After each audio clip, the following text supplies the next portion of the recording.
continuing along the Is It Safe series, this episode is about dose-dependent experiences and outcomes. This is my basic psilocybin dosing training, and I feel that this is important background to have as you discuss your personalized dosing plan with your facilitator.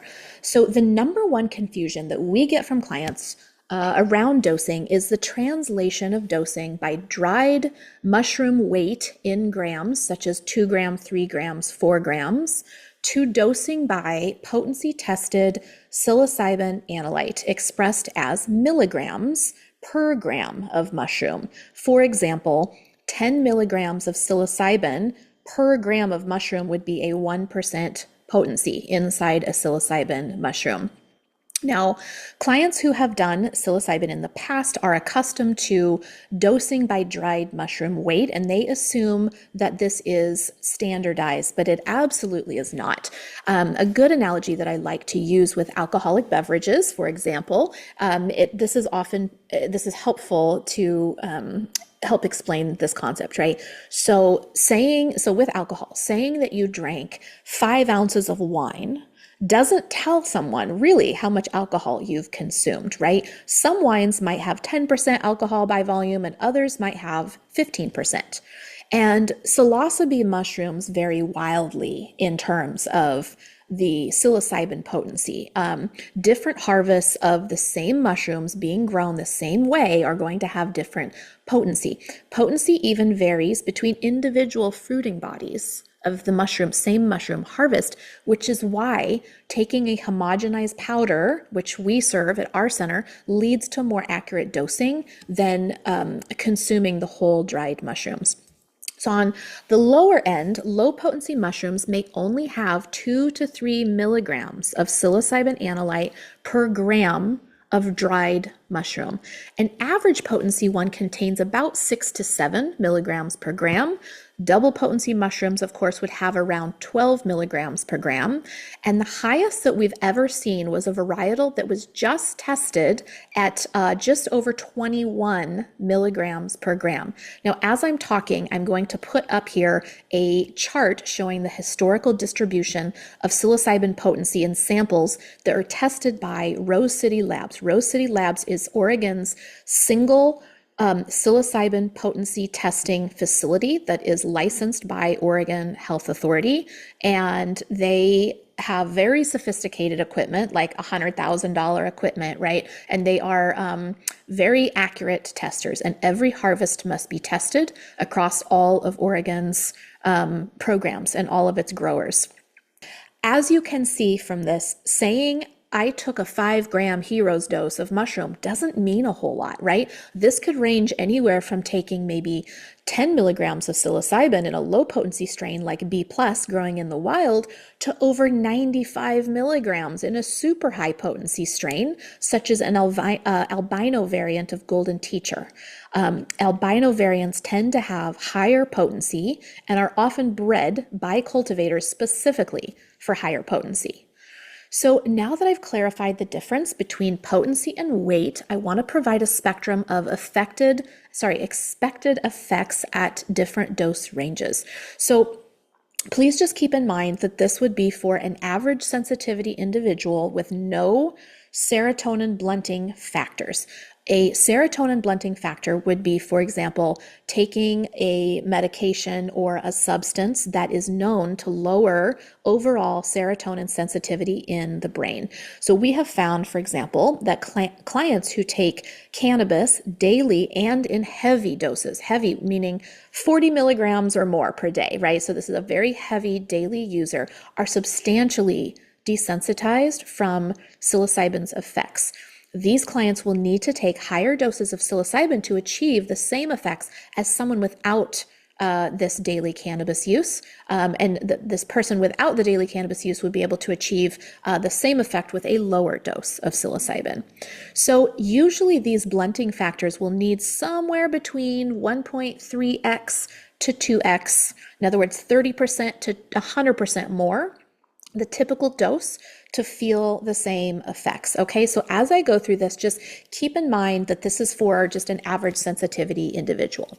Okay, so the first one is going to be our microdose. And this phrase has been it's very popular. Everything is microdosed now, including, like I just heard the other day, people are microdosing Ozempic, right? So with regards to psilocybin, a true microdose as we administer at our center is something that is very, very small, barely perceptual. Some people will use the word microdose to mean anything that's not a macrodose. And we in this video are going to break this down into much more levels of sensitivity and granularity.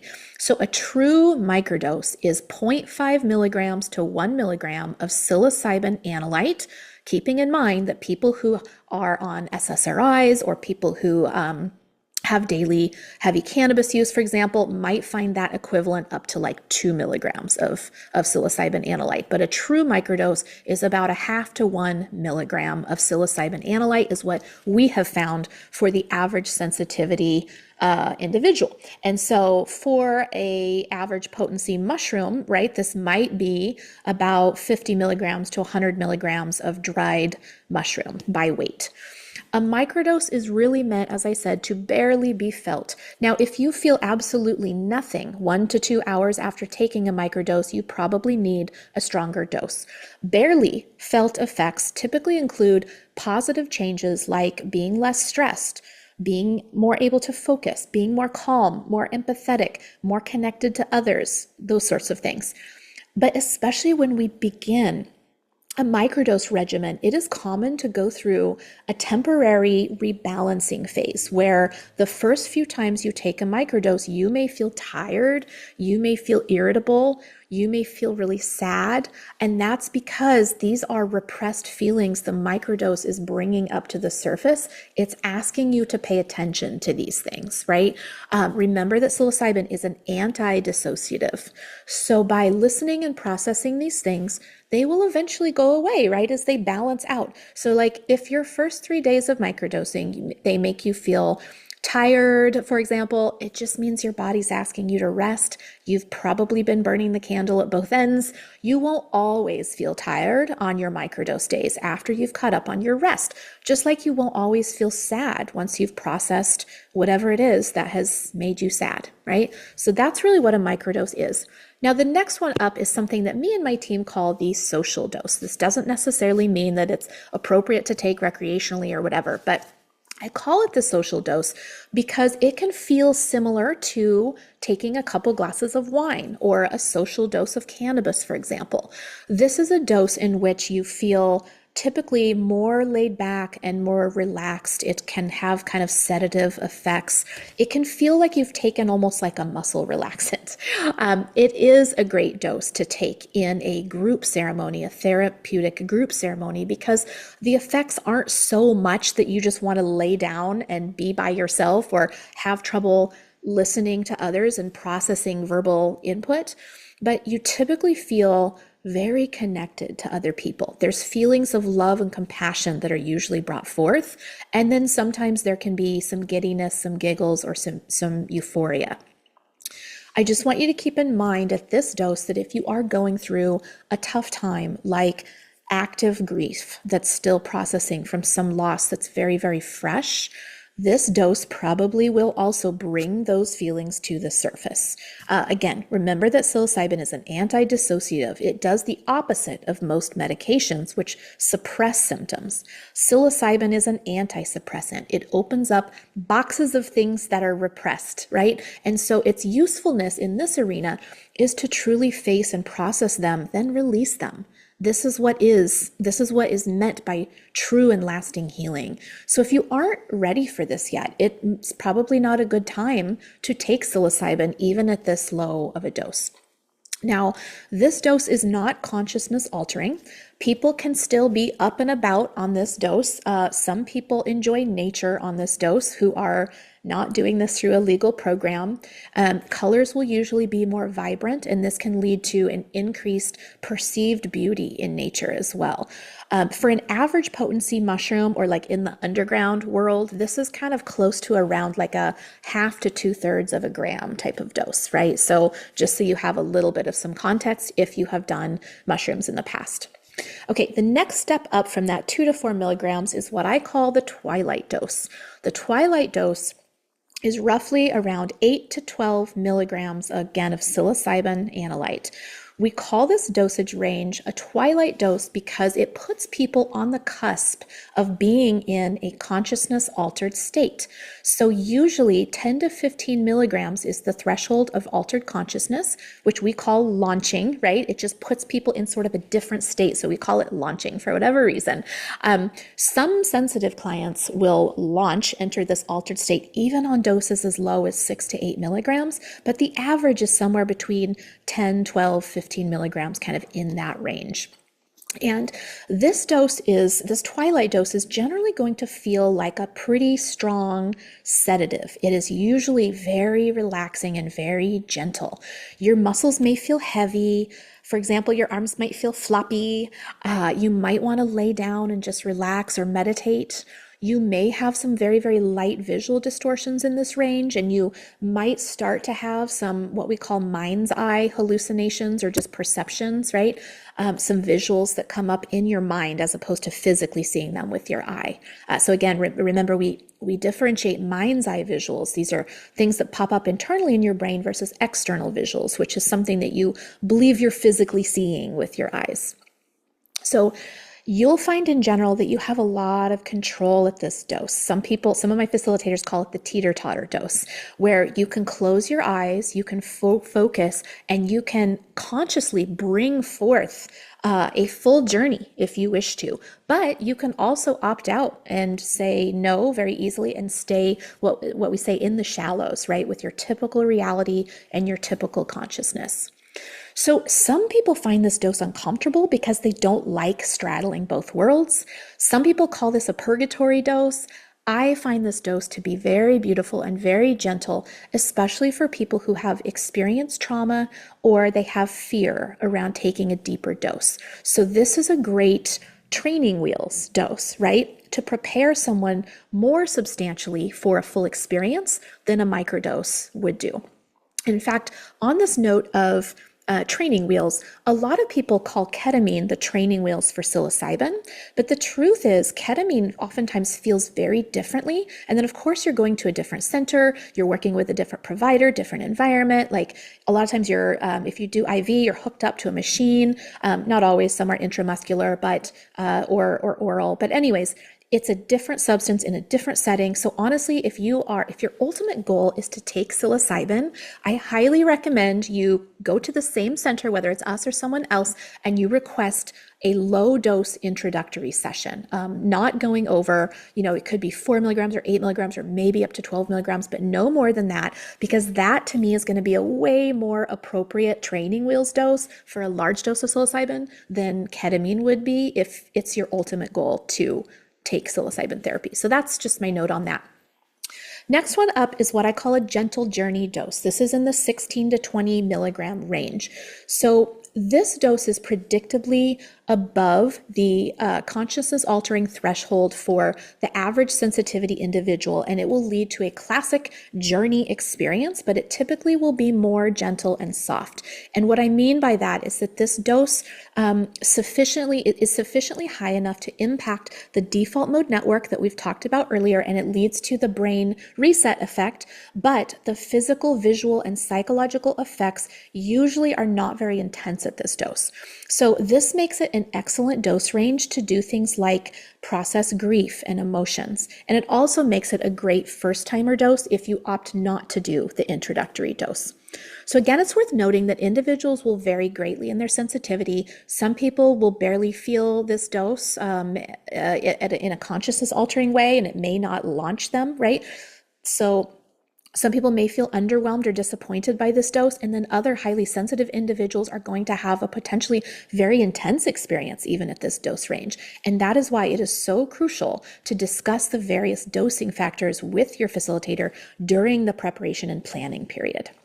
Okay, next up is going to be what I call the classic journey. This is the 24 to 28 milligram range. So for those without complicating risk factors, we have found this dose range to be the most popular dose for those seeking a classic psychedelic therapy experience that is intense and therapeutic, but not completely overwhelming. This dose often rarely leads to feelings of only rarely leads to feelings of overwhelm and panic, right? So a person that is taking this dose usually will have a classic bell curve experience of around 5 to 6 hours with the height at the 2 to 3 hour mark. This is definitely a dose to take indoors where it is safe and climate controlled and under the watchful care of a facilitator. Most clients feel somewhat incapacitated at this dose, although the psychedelic effects will come and go in waves as all psychedelics do. This can feel a lot like diving deep beneath the surface of a lake and then popping back up to the real world for air and also to take a drink or use the restroom or chat with your facilitator before kind of diving back in, right? So again, this is describing an experience for an average sensitivity person. High sensitivity people are likely to be overwhelmed by this dose, and low sensitivity people may be a little underwhelmed. Okay, the next one up is what I call intensive journeys. This is the 32 milligrams and up range. Dosing in the 30 to 40 milligram and 40s milligram range is something that we only reserve for people who are high tolerance and people who are on one or more blunting medications. The state legal max, by the way, is 50 milligrams. And this is roughly equivalent to an 8 to 10 gram of dried mushroom weight, just again with average potency mushrooms.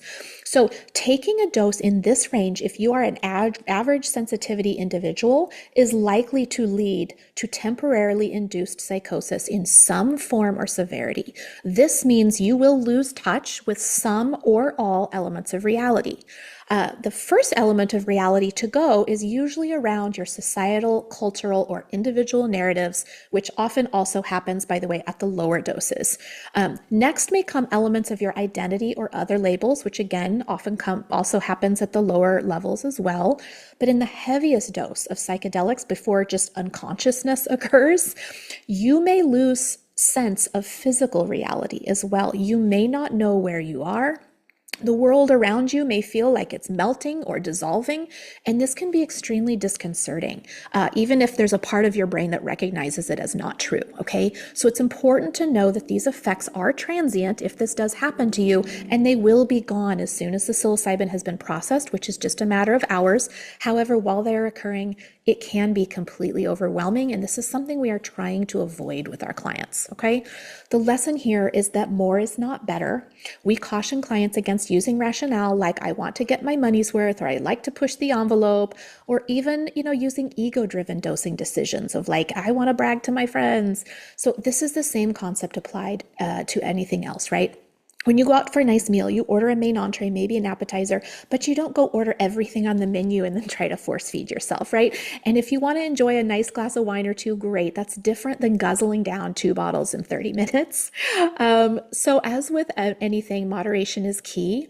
We are after the most positive outcome possible for you in addressing mental, emotional, and physical health. And achieving that goal does not have a linear correlation with dose amount, right? There is a bell curve of usefulness. Take too little and you won't have a transformative enough experience, but take too much and you tend to devolve into panic or overwhelm, right? Or even temporary psychosis. And I'm not trying to scare you here. I'm just sharing what happens in reality and why it's important to go through this in the hands of professionals. I myself have experienced an induced psychosis during a psilocybin journey, and I've lived to tell the tale. It was harrowing, but I also recognized that I was having a psychotic break, essentially, and I knew that the safest thing for me to do was to just stay put until it was over. In almost 500 cases seen at my clinic, we have only had 3 clients actually kind of black out in terms of not remembering their actions or experience after their journey.